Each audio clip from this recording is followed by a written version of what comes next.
so much for joining us today, Roland. So the Edwards Aquifer Authority is celebrating 29 years of managing, enhancing, and protecting. Can you talk about how, for the last 29 years, we've been preparing for the drought that we're in currently? Sure, absolutely. It's a pleasure to be here with you. The story of the Edwards Aquifer Authority is a story of evolution. So you're right.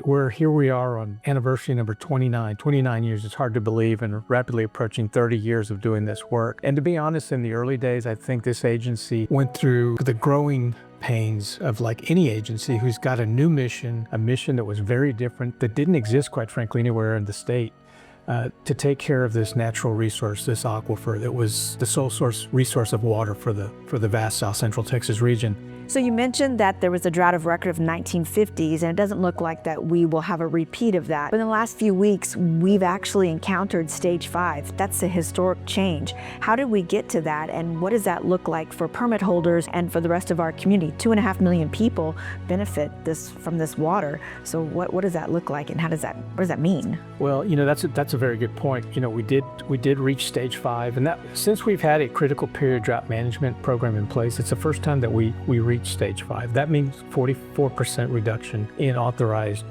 withdrawal amounts. In other words, every permit holder is cut back to that amount on their annual authorized amount. So it's a big cutback. How we got there was that we're now in year 3 of this drought, which means we've been in a rainfall deficit for 3 years, back to back to back. Without that rainfall, you don't have recharge basically to the system. So all that you have is water leaving the system and very little water coming into the system. Fortunately, we've had some well-timed rains that have lifted us out of stage 5. That's, if you will, kind of the magic of the system.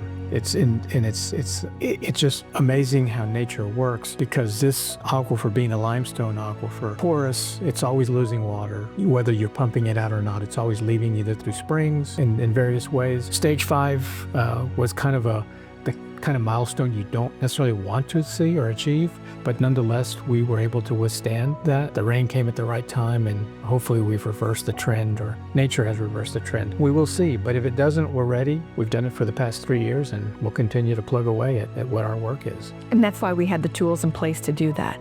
Absolutely. We have the tools, and we have more tools today than we did 29 years ago. Significantly more tools, so we're in a better place. We're in spite of the fact that there are more people living here, as you said, 2.5 million people across the region. That's significantly more than were here in the 1950s. And yet we're able to sustain the aquifer and springs in a much better way, more robust way.